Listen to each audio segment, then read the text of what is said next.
Assalamu alaikum warahmatullah.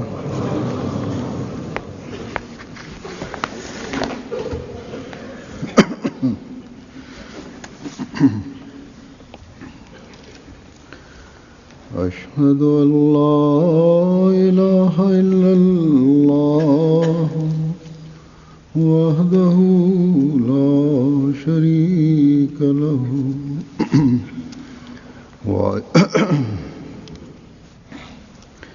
وأشهد أن محمدا عبده ورسوله أما بعد فأعوذ بالله من الشيطان الرجيم بسم الله الرحمن الرحيم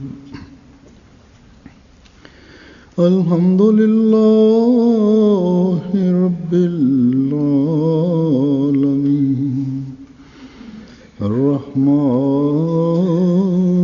الرحيم مالك يوم الدين إياك نعبد وإياك نستعين اهدنا الصراط المستقيم صراط الذين أنعمت عليهم غير المغضوب عليهم ولا الضالين.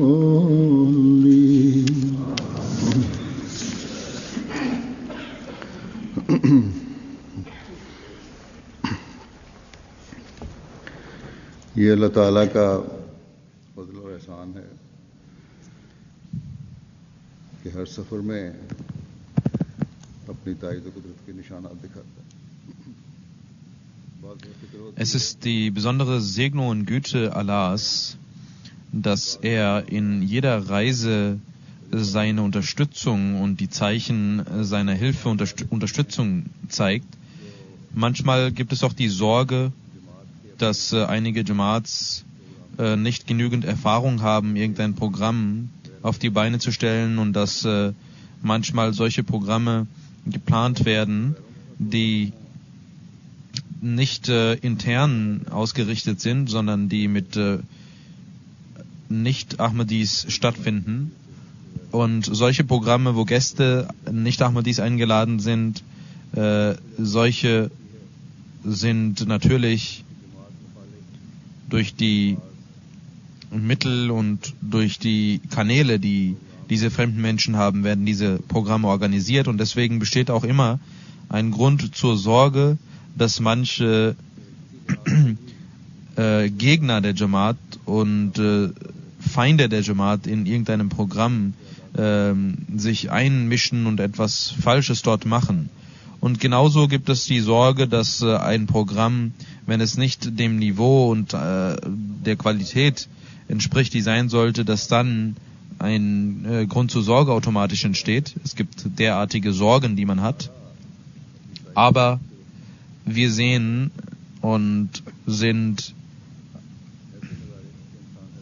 und können Allah gar nicht genügend dankbar sein, dass er seine Unterstützung uns zeigt. Solche Zeichen, dass der Mensch verwundert ist. Und die Versprechen, die Allah dem verheißenen Messias al-Islam gemacht hat, gehen immer wieder aufs Neue in Erfüllung.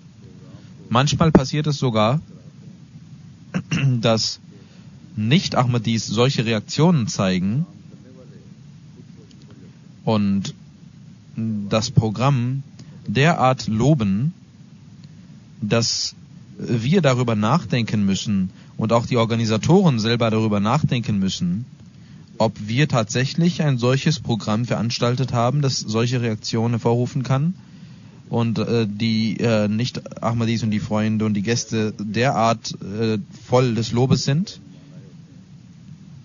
Und das ist nicht nur oberflächlicher Lob, sondern es scheint wirklich, dass viele Gäste, fremde Nicht-Ahmadis, Gäste, dass ihre Gefühle und Emotionen wirklich aus dem Herzen entspringen, ihre Augen zeigen, ihre Gesichter offenbaren, dass das, was sie sagen, wirklich und tatsächlich die Stimme ihres Herzens ist. Und diese Beobachtungen sind es, die den Menschen voller Lobpreisung Gottes machen, dass Allah unsere Schwächen bedeckt hat und die Programme erfolgreich stattgefunden haben. In den letzten Tagen war ich in den Niederlanden und in Deutschland. In Deutschland gibt es eine große Jamaat und durch die Segnungen Gottes sind sie gut organisiert und sie haben Kontakte, die Mitglieder der Jamaat haben viele Kontakte, auch Medien kommen zu den Programmen und kennen die Jamaat auf breiter Ebene, viele Zeitungen und andere Medien sehen den Fortschritt der Jamaat und es gibt auch negative Schlagzeilen manchmal, die aufgrund des Fortschritts der Jamaat hervorgerufen werden. Es gibt auch einige Politiker, die vor allem asiatische Wurzeln haben, versuchen dort in Deutschland ihre Aktivitäten gegen die Jamaat zu tun. Aber in der Regel sind deutsche Politiker und auch das intellektuelle Bürgertum in Deutschland und auch das deutsche Volk, sie alle, die die Jamaat auf irgendeine Art und Weise kennen, haben meistens gute Gedanken und Gefühle gegenüber der Jamaat und denken über die Jamaat immer gut und positiv. Und deswegen zeigt sich das wahre Bild des Islam dort. Und sie bekommen das wahre Bild des Islams zu sehen. Auch das ist ein Mittel und Weg der Bekanntmachung des Islams und der Ahmadiyyat, dass die Ahmadis in Deutschland verschiedene Programme auch für die Nicht-Ahmadis organisieren. Aber in den Niederlanden gibt es nur eine kleine Jamaat und sie haben bisher auch nicht die Aktivitäten gehabt, um durch die Medien in dem ganzen Land die Botschaft der Ahmadiyyat und des wahren Islam zu verbreiten. Ebenso, dass man das Bürgertum, die Diplomaten, die Politiker, es gibt nicht genügend Kontakte, die man dort hat, viele Kontakte, die man dort hat, die es ermöglichen könnten, dass die Leute die Jamaat kennenlernen und dass die Ahmadiyyat als die Vertreterin des Islam wahrgenommen wird. Aber Allah hat uns in Nunspeet, wo unser Center ist, dort ein Mitglied des Parlaments, der vor 2-3 Jahren die Jamaat kennengelernt hat und der mich auch schon einmal auf der Jalsa in den Niederlanden traf. Durch ihn haben wir in dem Parlamentshaus von den Niederlanden die Gelegenheit gehabt, durch die Segnungen Gottes eine Veranstaltung durchzuführen. Dieses Mitglied des Parlaments ist auch Mitglied des Außenausschusses und ist der Vizevorsitzender des Außenausschusses des Parlaments in den Niederlanden. Und der ausländische Ausschuss hat dieses Programm in einem Parlamentshaus organisiert. Und Amir Sahib schrieb mir, dass diese Möglichkeit sich ergibt. Und er lud mich ein und ich ging dorthin. Ich dachte, es werden einige wenige Menschen sein. Und in dem Land ist nicht die Jamaat gut bekannt und vielleicht werden nicht so viele Leute kommen. Und auch die Jamaat ist nicht so erfahren, dies zu tun. Aber durch die Segnungen Gottes wenn man die niederländische Jamaat sich betrachtet und ihre Situation betrachtet, dann kann man sagen, und ich denke, dass sie ein sehr gutes Programm organisiert haben. In dieser Veranstaltung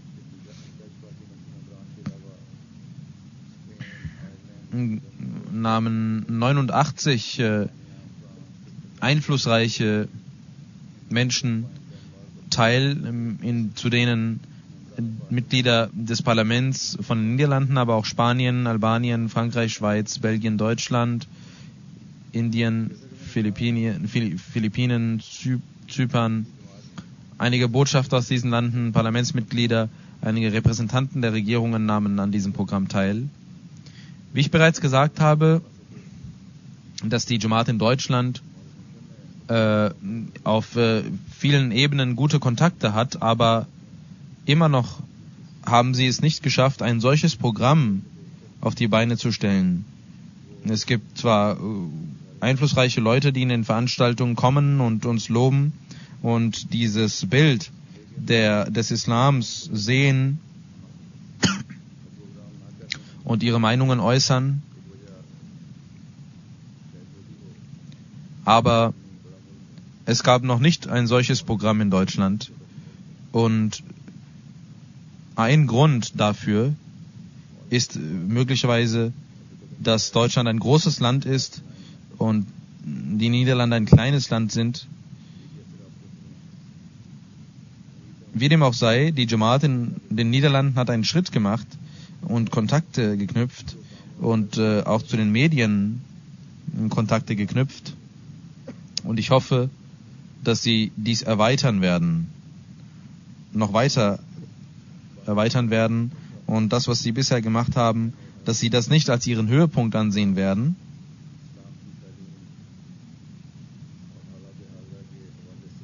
in dem Parlamentshaus gab es dieses Programm und ich habe dort in Kürze die Lehre des Islams und die aktuelle Situation geschildert und auch die aktuellen Probleme geschildert. In der Regel, überall wo ich über die Lehre des Islam und über den Heiligen Koran etwas sage, denken die Menschen und sagen, dass sie Antworten auf ihre Fragen bekommen haben. Aber hier in dieser Veranstaltung gab es 3-4 Parlamentarier aus verschiedenen Parteien, die sagten, dass sie auch Fragen stellen möchten. Ich gab ihnen die Möglichkeit, dass sie auch Fragen stellen können, wenn sie noch Fragen haben. Und sie stellten solche Fragen, die nur das wiederholten, was bereits gesagt wurde. Es schien, als ob sie aus mir hervorbringen wollen, dass ich auf irgendeine Art und Weise sage, dass die Lehre des Islams, Gott bewahre, falsch ist. Oder dass aus meinem Mund irgendetwas entspringt, das ihnen die Gelegenheit gibt, gegen den Islam etwas zu sagen. Und auch das haben auch einige Parlamentarier aus verschiedenen Ländern gespürt und haben dies auch kundgetan, dass dieses Verhalten von diesen 1-2 Mitgliedern nicht gut war. Einige Holländer, die dieses Programm sahen oder die dort saßen, auch sie waren empört darüber, wie diese Fragen gestellt wurden und zeigten Beschämung darüber. Aber das macht uns nichts aus. Die Leute dachten, dass sie mich vielleicht auch wütend machen möchten, aber es ist eine Segnung Gottes, dass Allah mir so viel Geduld gewährt hat. Einer von ihnen spürte selbst, denn als die Gelegenheit war, ein Foto mit mir zu machen, kam er zu mir und sagte, wenn meine Fragen nicht angemessen waren, dann möchte ich dafür um Entschuldigung bitten.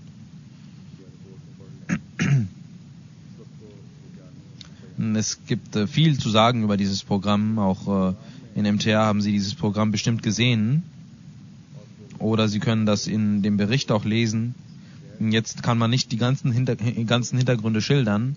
Aber dieses Programm und die Gäste, die dort anwesend waren und die Zuhörer dieses Programms, die fremden Menschen, haben eine sehr gute Auswirkung, ein positives Gefühl über die Lehre des Islams bekommen. Und es gibt manchmal auch Momente, wo man denkt, dass man dieses oder jenes antworten könnte. Aber Gott hat dies so sehr gesegnet, dass alles, was beantwortet wurde, dass die Menschen dies sehr positiv entgegennahmen und dies auch äußerten. Und sie sagten, dass das die richtigen Antworten auf beste Weise gegeben wurden auf diese Fragen. Es ist die Aufgabe und das Werk Gottes. Er lässt die Herzen mit Ehrfurcht einflößen, denn menschliche Bemühungen können nichts bewerkstelligen. Dass dieses Programm überhaupt stattfand, ist eine besondere Segnung Gottes. Denn die Jamaat in den Niederlanden, wenn sie sagt, dass dies durch ihre Bemühungen passiert ist oder durch die Bemühungen der Jamaat oder einer Person, dann ist dies absolut falsch. Und ich denke, dass die meisten von ihnen auch sagen werden, dass wir gar nicht wissen, wie dieses Programm zustande kam.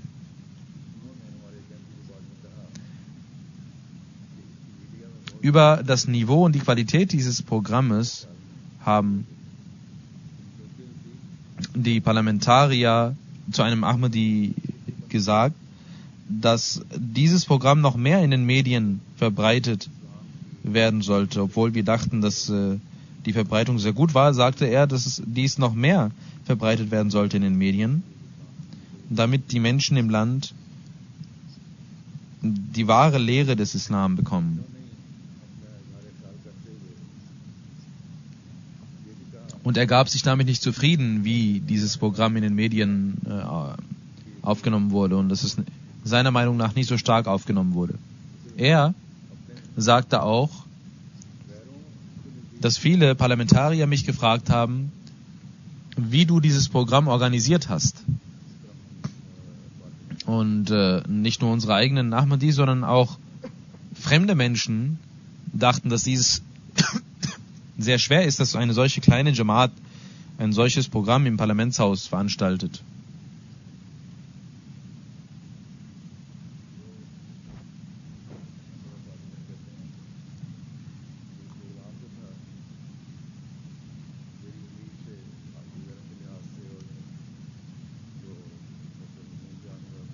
Dieser Parlamentarier sagt, dass das Programm, das, was gesagt wurde, der Inhalt und das, was stattfand, sehr erfolgreich war. Und er sagte, dass dieses Programm nun großartige Auswirkungen haben wird. Denn der Imam der Jamaat Ahmadiyya hat seine Botschaft sehr gut weitergegeben. Und es ist das Recht der niederländischen Menschen und des niederländischen Volkes, dass sie von dem wahren Gesicht des Islams lernen und sie brauchen dieses wahre Gesicht des Islam. Und dieses Programm in dem Parlament war der erste Schritt, sagt er, für die niederländische Jamaat, um solche Programme durchzuführen, und er wollte noch mehr solcher Programme veranstalten. Viele weitere ehrenwerte Gäste haben sich positiv zu diesem Programm geäußert und haben gesagt und sich dankbar gezeigt darüber, dass das wahre Gesicht des Islam gezeigt wurde. Der Verteidigungsminister der Niederlanden war auch anwesend und er blieb auch bei mir eine lange Zeit nach diesem Programm. Er sagte, indem er seine Gefühle äußerte, dass ihre Botschaft, dass wir die Gelegenheit bekommen haben, das wahre Gesicht des Islam durch ihre Botschaft zu sehen. Und er sagte, es ist mein Wunsch, dass ich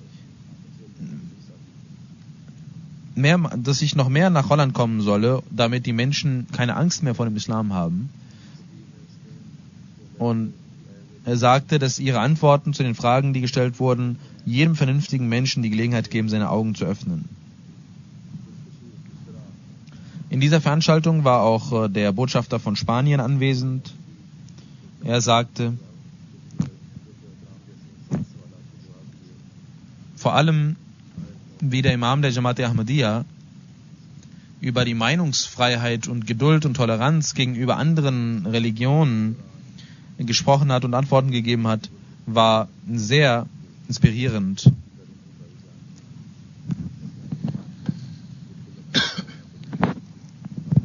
Und er sagte, dass die Lehre über die Toleranz und Geduld, die in der Rede über den Islam gezeigt wurde, dass dies etwas ist, was uns sehr bewegt, und ich unterstütze dies.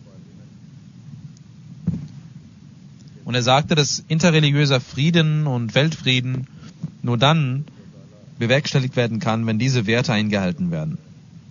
Der Vertreter des Parlamentsmitglied aus Spanien sagte, dass Allah der Schöpfer ist, und ich habe mich gefreut, die liebevolle Botschaft dieses Gottes zu erfahren. In einer Welt, wo Tyrannei und Barbarei begangen werden, brauchen wir eine solche friedliche Botschaft und müssen dankbar sein für diese Botschaft. Und alle Menschen, die Frieden wünschen und der Religion folgen, sollten sich vereinen, und wir sollten uns aufmerksam machen auf die Dinge, die uns verbinden, statt dass wir die Widersprüche oder die Unterschiede in den Vordergrund stellen. Aus Montenegro waren auch 3 Menschen anwesend, ein Parlamentsmitglied, und sie sagten, dass diese Veranstaltung für die Jamaat ein großer Erfolg ist. Und ihr Imam hat die wahre Lehre des Islam auf hohem Niveau präsentiert, und die Fragen der niederländischen Parlamentsmitglieder waren sehr verletzend, sagte er, aber die Antworten waren sehr geduldig und gut, und das zeigt, dass der Imam der Jamaat Ahmadiyya mit Mut und Beweisen spricht. Und er sagte, dass in der heutigen gefährlichen Welt wir solche Programme benötigen.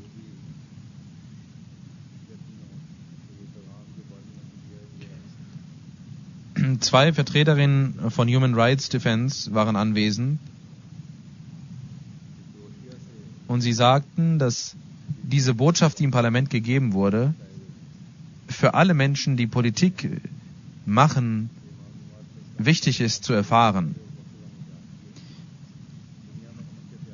Aus Kroatien war ein Mitglied der Regierungspartei anwesend, und er sagte, dass der Imam Jamaat Ahmadiyya die Lehre des Islams sehr wirkungsvoll gezeigt hat, und diese Werte sind sehr wichtig, und wenn die Muslime diese einhalten würden, dann würde die Welt zu einem Ort des Friedens werden. Und er sagte, das, was über Meinungsfreiheit die Ahmadiyyat gesagt hat und der Imam der Ahmadiyyat gesagt hat, der Kalif der Ahmadiyyat gesagt hat, war sehr offen und direkt, und vor allem, was er seine Argumente über den Holocaust und über die Einschränkung der Meinungsfreiheit in dieser Hinsicht waren sehr einleuchtend. Und er sagte, dass es die Realität ist, dass die Ahmadis in Pakistan Tyrannei durchmachen, und trotzdem hat er Pakistan nicht kritisiert, sondern die wahre Lehre des Islams gezeigt und alle Muslime dazu aufgerufen, und das war sehr inspirierend. Und dann sagte er, seine Botschaft, Waffen nicht zu verbreiten und diese nicht zu exportieren, war sehr wichtig. Wenn die Weltmächte treu und gerecht sind, dann kann die Welt zu einem Ort des Friedens werden. Ein Mitglied des Parlaments aus Schweden sagte, dass die Rede sehr gut war und sehr wirkungsvoll war. Und als religiöser Führer haben sie die Weltmächte und die Führer der Welt angesprochen, und sie haben Brüderlichkeit und Liebe und Toleranz gelehrt und in einfachen Worten uns darauf aufmerksam gemacht und der ganzen Welt diese Botschaft gegeben. Die Mitglieder des Außenausschusses und die Fragen, die gestellt wurden, haben sie beantwortet mit Weitsicht und Weisheit. Und obwohl sie das Zeichen des Imams der Jamaat Ahmadiyya nicht verstanden haben, ist es doch Fakt, dass man in unserem Land auch nicht Hakenkreuze tragen kann und dass auch die Meinungsfreiheit dort eingeschränkt ist. Aus Albanien war der Berater der Regierung anwesend und er ist auch Präsident des Religionsausschusses gewesen. Er sagt, ich konnte mir nicht vorstellen, dass die Ahmadiyya Muslim Jamaat auf solche Weise den Islam repräsentiert, und der Imam der Jamaat der Ahmadiyya hat auf wundervolle Art und Weise und auf entzückende Art und Weise die Lehre des Islams präsentiert.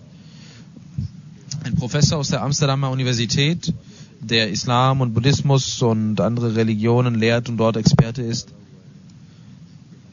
sagte über seine Gefühle, dass der Imam der Jamaat der Ahmadiyya auf solche Art und Weise die Lehre, die friedliche Lehre des Islam gezeigt hat. Und ich habe heute gesehen, dass unsere interreligiösen Programme unbedingt die Jamaat benötigen und die Jamaat dort anwesend sein muss, und die Ahmadiyya Jamaat muss dort immer teilnehmen, damit das wahre Gesicht des Islams dort repräsentiert wird. Darüber hinaus die Programme, die dort in den Niederlanden stattfanden. Es gab immer Medien, 3-4 Tage lang, verschiedene Radiosender, Medien, die dort kamen und Interviews machten. Halbe, 3/4 Stunde gab es lange Interviews, in denen sie über den verheißenen Messias des Islam, seinen Rang, seinen Anspruch über Khilafat, über den Islam, über die wahre Lehre des Islams belehrt wurden und ihnen dies erklärt wurde. Sie werden das alles sehen und lesen können, aber dadurch hat die Jamaat an Bekanntheit sehr stark gewonnen und zugenommen. Und auch der Professor hat gesagt, dass jetzt das Bürgertum der Jamaat, das Bürgertum dieses Landes auch dort akzeptieren muss, dass wenn es jemanden gibt, der das wahre Gesicht des Islams zeigt und man von jemandem etwas lernen kann, dann sind es die Ahmadis, die man immer einladen muss zu solchen Programmen. Wie ich über die Interviews auch gesagt habe, das erste Interview fand am 5. Oktober vom Nunspit Radiosender RTV Nunspit statt, und der Journalist war anwesend. Von der Betonur Moschee wurde das live gesendet.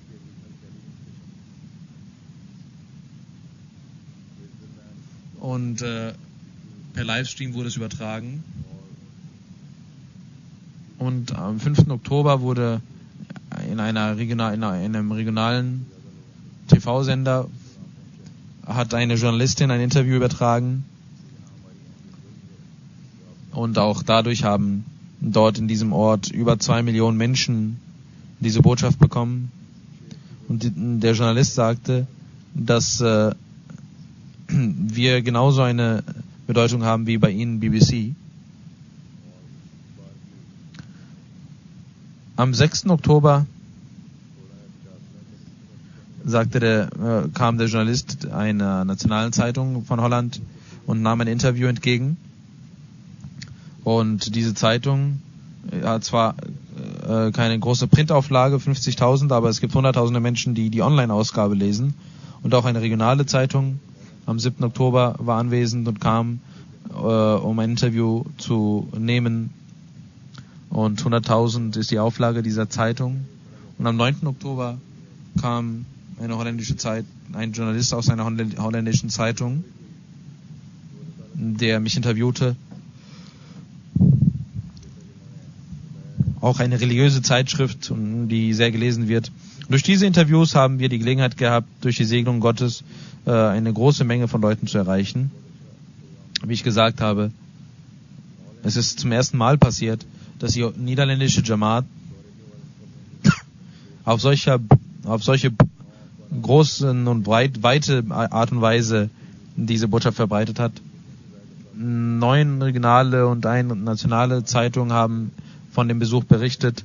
9 Online-Zeitungen haben berichtet und über 3 Millionen Menschen haben durch die Zeitungen die Botschaft bekommen, durch RTV Radio.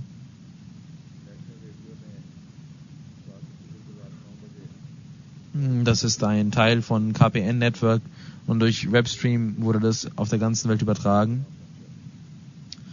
Das nationale Radio hat am 7. Oktober einen 5-minütigen Beitrag abends gezeigt und 500.000 Menschen haben diese Botschaft bekommen. Dann gibt es einen Fernsehsender, in dem ein 5-minütiger Beitrag über den Besuch und über die Grundsteinlegung und über das Programm im Parlament berichtet wurde und auch der nationale Fernsehsender berichtete. Und diese beiden Fernsehsender, es nach einer Schätzung, die geschickt wurde, gab es 5 Millionen Menschen, die diese Botschaft erlangt haben. Und insgesamt haben wir, das war ein erster Versuch und 8 Millionen Menschen haben diese Botschaft bekommen. Wir haben die Gelegenheit gehabt, die zweite Moschee, einen Grundstein für die zweite Moschee in den Niederlanden zu legen. Möge Allah diese Moschee schnell vervollständigen lassen. Nach 60 Jahren hat die Jamaat dort die Gelegenheit, eine richtige Moschee zu bauen. Es gibt 2 Centers, aber es gab keine richtige Moschee. Und das ist eine Notwendigkeit der Zeit, dass dort eine Moschee entsteht. Und während der Grundsteinlegung gab es 1 oder 2 Gäste, die teilnahmen.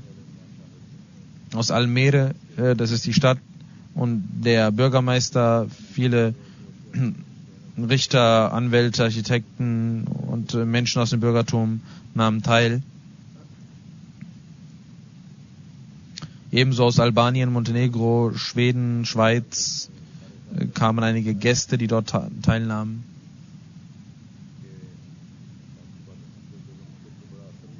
Aus Almere sagte der Bürgermeister,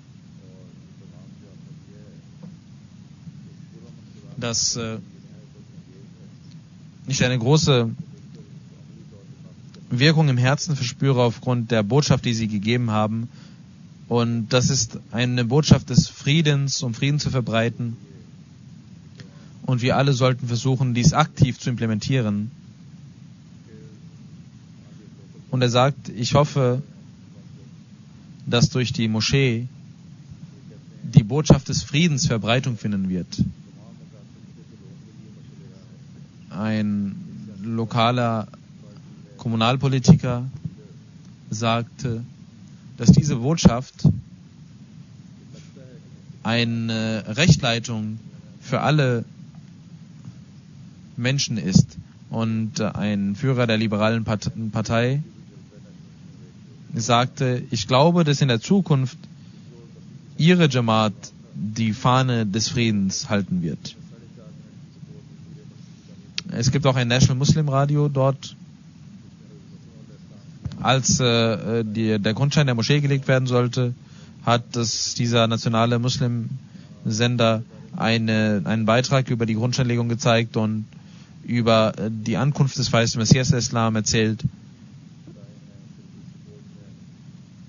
Und auch über mich wurde gesagt, dass ich der Kalif des verheißenen Messias bin und dass ich gekommen bin, um den Grundstein der Moschee in Almere zu legen.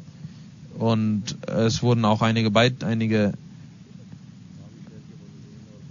Beiträge aus meiner Rede dort gezeigt. Und viele andere Medien berichteten auch. Auch in Deutschland wurde der Grundstein von 2 Moscheen gelegt, wo viele Menschen aus dem Bürgertum anwesend waren, und wir haben gute Programme dort veranstaltet. Die Jamaat ist dort bekannt, aber diese Bekanntschaft ist noch größer geworden. In Nordhorn, das ist auf dem Weg von Holland nach Deutschland gewesen, wo der Grundstein gelegt wurde. Es gab auch ein Interview von einem Fernsehsender, wurde auch berichtet, auch ein Ex-Bürgermeister war da und er sagte, ich habe meinen Freunden gesagt, dass an diesem Sonntag wir nicht die Kirche besuchen müssen, denn wir haben alles bekommen und der Kalif hat uns alles Wichtige gezeigt und gesagt. Es gibt auch solche Menschen, die ihre Gefühle so äußern. Möge Allah ihre Herzen öffnen und mögen sie wahrhaft die wahre Lehre des Islams akzeptieren. Es gab eine deutsche Frau, die sagte, dass dies eine sehr schöne Veranstaltung war.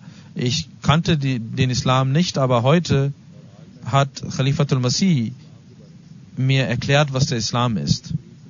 Ein Deutscher dort, der anwesend war, sagte, ich bin katholischer ich bin ein Katholik, aber ich habe heute die schöne Lehre des Islams gesehen und ich habe die Gelegenheit gehabt, über den Islam zu erfahren durch die Rede des Kalifen, der uns die Wahrheit über den Islam gelehrt hat. Und er sagt, ich habe gehört, dass der Islam auf Frieden fußt und am meisten hat mir gefallen, dass der Kalif gesagt hat, dass der Islam Nächstenliebe und Liebe zu den Nachbarn lehrt. Eine deutsche Frau sagte dort, ich bin nicht religiös und glaube nicht an eine Religion. Ich wusste auch nicht, dass es einen Kalifen gibt, aber heute habe ich diesen Kalifen gesehen und sie sagt,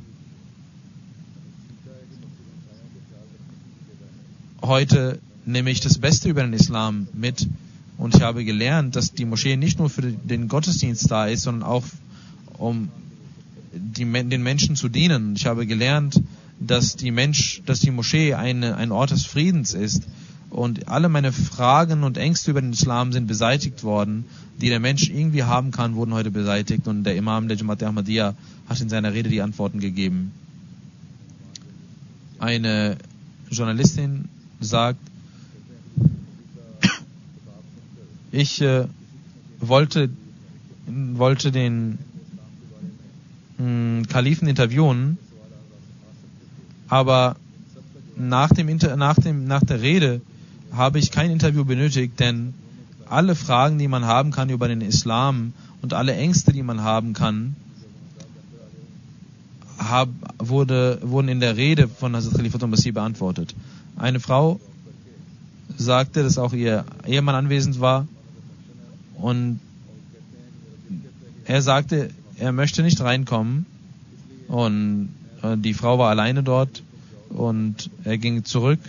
Er sagte, ich möchte nicht an dieser muslimischen Veranstaltung teilnehmen und ich glaube, hier wird irgendetwas explodieren und ich möchte mein Leben beschützen. Wenn du gehen willst, dann geh, aber ich gehe da nicht hin. Und sie sagt, ich werde jetzt zurückgehen und ihm sagen, dass du einen schönen Tag hier verpasst hast. Das schönste Programm, das heute stattfinden könnte, denn hier wurde nur Frieden gelehrt. Es gibt auch solche Menschen, die dies denken. Eine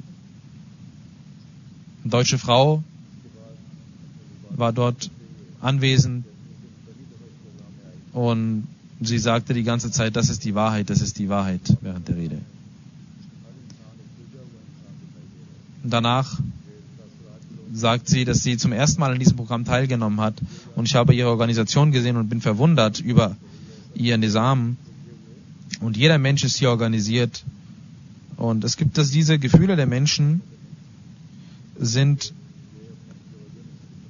für uns auch da, damit wir auch wirklich uns gut verhalten, immer, nicht nur temporär an diesen Veranstaltungen, sondern dass wir jederzeit uns so verhalten. Sie sagt, ich muss mit Schmerz sagen, dass wir Deutschen diese Werte nicht mehr besitzen, diese Werte, die gelehrt wurden. Die Werte, die ich meinen Kindern beibringen möchte, die kann ich nicht beibringen, weil in den Schulen was anderes gelehrt wird. Aber hier haben wir wahre Werte und Respekt gesehen. Es gibt Menschen, die denken, dass das, was den Kindern im Namen der Freiheit gelehrt ist, alles ist. Aber solche Menschen, die hier selbst leben, sind besorgt über diese Sachen. Und auch wir sollten unsere Kinder zu Hause belehren, dass nicht alles, was sie lernen, richtig ist, sondern man sollte die islamischen Werte auch beachten und diese einhalten. Genauso gab es einen Gast. Er sagt, ich bin sehr glücklich. Und er sagt, es gibt keinen Geist in dem Christentum, aber hier habe ich die wahre und lebendige Religion gesehen. Und auch als ich auch über Afrika gesprochen habe und dort sagte, es gab eine Frau, die dort anwesend war und als sie erfuhr, dass die Jamaat Ahmadiyya vieles tut, um Wasser zur Verfügung zu stellen, sagte eine Frau in dem Ohr eines Jungen, du sollst niemals Wasser verschwenden Und dann waren auch andere Kinder dort und sie zeigte mit dem Finger auf mich und sagte, hör ihm zu, damit du verstehst, was er sagt. Genauso gab es dort ein Ehepaar und es wurde über Parda gesprochen und sie fragte, warum hier keine Frauen sind, warum dort Frauen ein anderes Zelt haben. Als sie meine Rede hörte und man ihr auch über die Parda berichtete, was der Grund ist,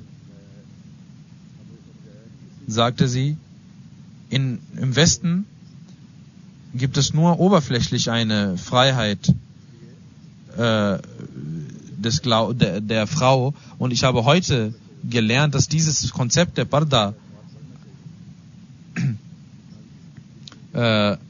jenes ist, was die Freiheit, die wahre Freiheit der Frau beherbergt. Es gibt Menschen, die einen Komplex haben und die Minderwertigkeitskomplexe haben wegen dem Parda. Sie sollten wissen, dass dies nicht nötig ist. Eine Frau, die mit ihrem Mann dort anwesend war, sie sagte, mir hat alles gefallen, was ich hier gesehen habe. Ich habe heute erfahren, dass Islam nur Gutes ist.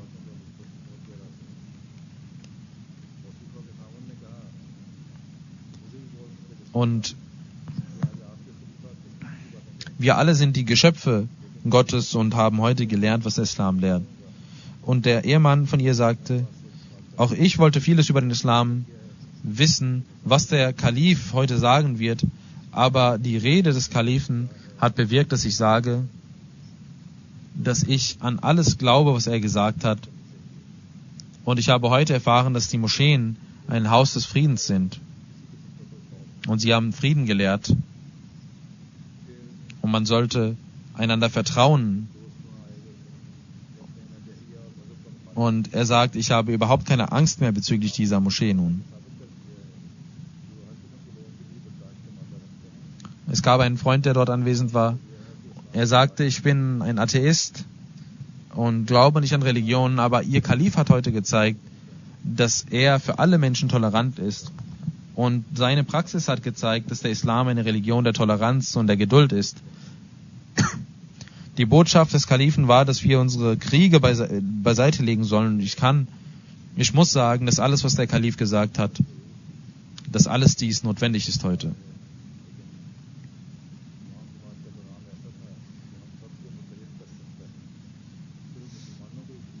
Und eine Frau sagte, dass das, was der Imam der Jamaat Ahmadiyya gesagt hat, dass dies heute für die ganze Welt notwendig ist. Und er kann die gesamte Welt vereinen. Nicht nur Muslime sollten dies sich anhören, sondern alle Menschen, auch Christen und Juden und alle anderen Menschen. Und sie sagt, dass ich nun positiv über den Islam denke.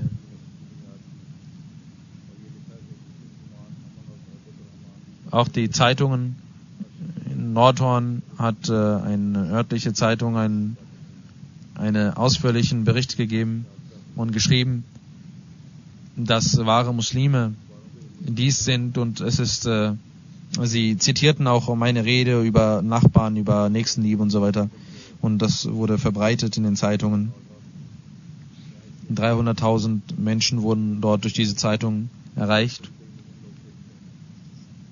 Die Baitul Sadiq Moschee von Nordhorn, darüber wurde auch im lokalen TV-Sender berichtet. 1 Million Menschen können dies sehen und 170.000 Auflage ist die Auflage der lokalen Zeitung. Die örtlichen Ausgaben der Bild-Zeitung haben dies auch veröffentlicht über die Grundsteinlegung.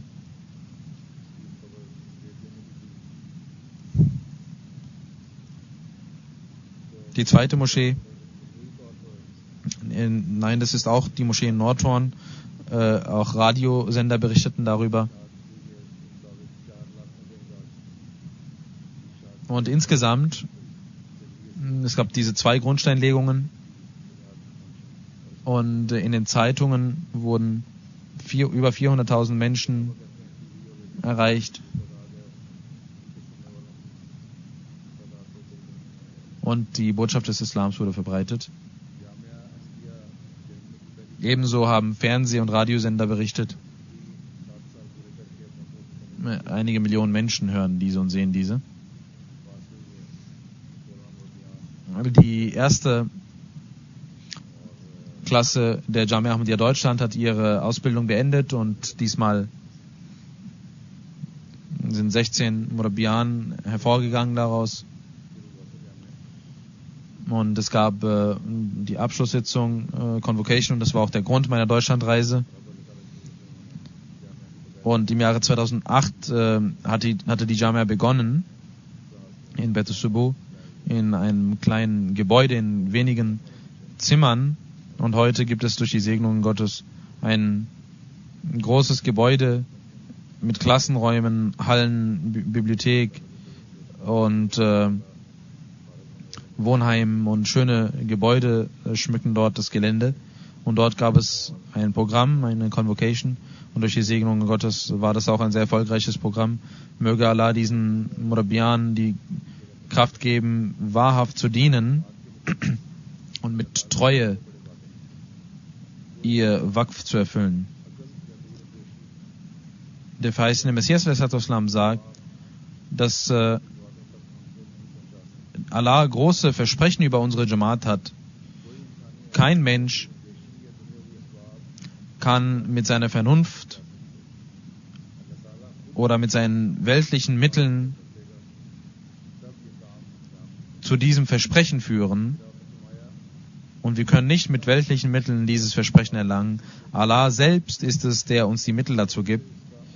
Dann wird diese Aufgabe erfüllt werden. Dann sagte der verheißene Messias Islam, ich weiß und habe die Kenntnis, dass Allah diese Jamaat gegründet hat. Und durch seine Segnungen schreitet diese Jamaat voran. Solange Gott es nicht beschließt, kann kein Volk Erfolge erzielen oder voranschreiten. Aber wenn Allah etwas wünscht für jemanden, dann ist dies wie ein Samen, der gesät wurde.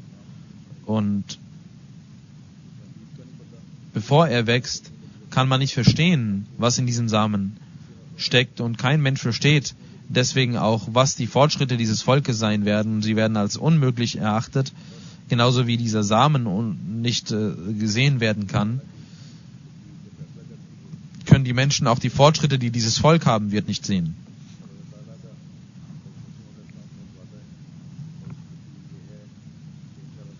Wenn die Vorherbestimmung Gottes etwas beschließt, dass etwas geschehen soll, dann passiert dies auch. Und es ist das Versprechen Gottes an den verheißenen Messias Islam, dass inshallah die Jamaat wachsen wird und voranschreiten wird. Und das sehen wir auch in Bezug auf die Jamaat. Alles, was passiert, ich habe einen Bericht präsentiert, das alles sind die Werke Gottes. Das ist nicht die Bemühung einiger Organisatoren, dass dies veranstaltet wurde oder dass das Erfolge sind. Es ist die Vorherbestimmung Gottes und wir sollten tun, was in unserer Macht liegt und die Vorherbestimmung Gottes verstehen, damit wir ein Teil davon werden und die Segnung Gottes in uns aufnehmen. Möge Allah uns dazu die Kraft geben. Nach dem Jumma werde ich auch ein Janaza Raib verrichten von Mirza Azhar Ahmad Sahib. Er war der Sohn von Hazrat Muslim Maud radhiyallahu ta'ala anhu. Er ist am 14. Oktober 2015 verstorben. Inna lillahi wa inna ilaihi raji'un. Hazrat Muslim Maud radhiyallahu ta'ala anhu, er war der letzte Sohn, der am Leben war von Hazrat Muslim Maud radhiyallahu ta'ala anhu.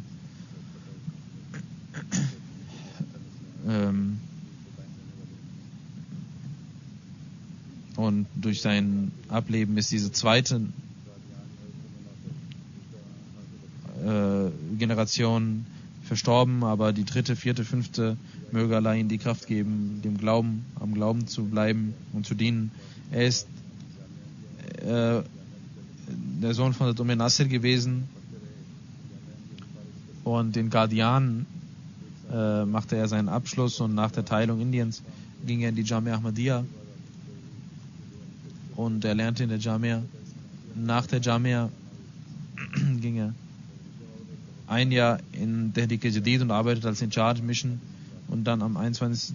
Oktober 1961 wurde er in Sadr Anjuman Ahmadiyya als Naib Afsar Khazana ernannt. Also Muslim Anhu sagte einmal, dass ich wünsche, dass auch einer meiner Söhne in der Finanzabteilung arbeitet und er hatte die Gelegenheit dazu. Möglicherweise deswegen hat Muslim ihn dort angestellt und er hat sein ganzes Leben dort gearbeitet. Und im Jahre 1992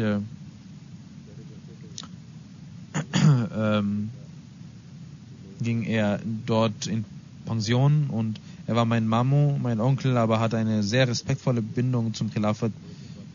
Im Jahre 2003 habe ich gesehen, dass er inmitten von den Menschen stand und als ich ihn sah und er mich sah, wurde er sehr emotional, winkte mir zu und hatte eine sehr treuevolle Beziehung. Einer, der die Armen immer in den Armen half, möge Allah ihm gegenüber gnädig sein. Im Jahre 1956 wurde sein Nikah von der Muslimot verlesen mit Kaisar Khanum Saiba, Tochter von Sayyid Ahmad Khan Saib. Er hat 2 Töchter und 2 Söhne. Ein Schwiegersohn ist Waqf Zindagi in Dabwa. Und ein Schwiegersohn, Dr. Irfan, lebt hier in London.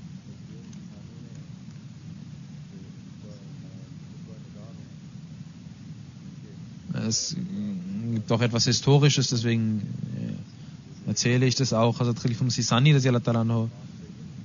hat in seiner Khutbah Nikah gesagt, dass das Nikah, das ich heute verlesen werde, ist von meinem Sohn Mirza Azhar Ahmad. Er wird verheiratet mit der Tochter Kaisra Khanum von Khan Sayyid Ahmad Khan. Kaisra Khanum ist doppelt mit uns verwandt gewesen, aber jetzt durch dieses Nikah ist sie dreifach mit uns verwandt. Und die eine Verwandtschaft ist, dass sie die Enkelin von Colonel Asaf Ali Khan Sahib, welcher der Schwager von dem Schwiegersohn des Verheißten Messias Islam ist. Und insofern auch hat der Verheißte Messias Islam dieser Familie seine Tochter gegeben. Und die zweite Verwandtschaft ist, dass eine Offenbarung Gottes besteht, die sagt, dass Khan Mahmud Khan Sahibs Sohn Abdul Majid Khan Sahib, sie ist die Enkelin von ihm und er war ein Gefährte des Verheißten Messias Islam, ein alter Gefährte des Verheißten Messias Islam. Und er sagt, also Muslim sagt, wie bedauernswert, dass unsere Jamaat schwach ist, was die Geschichte angeht. Und so schwach sind sie wie vielleicht kein anderes Volk wie unsere Jamaat. Selbst die Christen und andere Menschen haben nicht so Schwäche gezeigt in ihrer Geschichte. Und auch die Muslime haben tausendeseitige Bücher über die Geschichte geschrieben. Aber unsere Jamaat, obwohl wir in einer wissenschaftlichen Zeit leben, sind sie schwach, was die Geschichte angeht. Und wir sollten auch dies beachten. Ich habe dies auch vorher schon erläutert, dass wir unsere Geschichte aufbewahren müssen. Auch unsere familiäre Geschichte sollten wir aufbewahren. Und die Geschichte der Gefährten sollte aufgeschrieben werden. Also Muslim sagt, Khan Muhammad Khan Sahib war ein alter Gefährte des Verheißten Messias Islam. Und er hatte eine solche liebevolle Beziehung zu der Jamaat, dass als am 1. Januar 1904 er starb, am 2. Tag der Verheißte Messias Islam beim Fajr-Gebet kam und sagte, heute habe ich die Offenbarung bekommen, dass einer meiner Familienmitglieder versterben wird. Und die Mitglieder sagten, durch die Segen Gottes sind die Familienmitglieder wohlauf. Weshalb haben sie diese Offenbarung bekommen? Dann sagte der verheißene Messias al-Islam, es ist über Khan Muhammad Khan Sahib Kapoor Talvi und ich habe dies über ihn bekommen. Er ist quasi, Allah hat mir quasi gesagt, dass er einer meiner Familienmitglieder ist. Und über ihn gab es auch die göttliche Offenbarung, dass mit seinen Nachkommen sehr gütig verfahren wird. Und Hazrat Muslim Maud sagt, dass der verheißene Messias Islam ihn zu seinem Familienmitglied gemacht hat und gesagt hat, das zeigt, dass er wahrhaft einer der Mitglieder des verheißenen Messias, der Familie des verheißenen Messias war.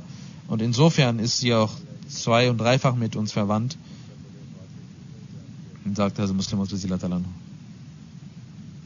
Ich habe dies erläutert, damit dies auch geschichtlich aufbewahrt wird. Ich habe vor einiger Zeit ist seine Ehefrau verstorben und da hatte ich es auch erwähnt. Möge Allah seiner Seele gnädig sein, ihm vergeben.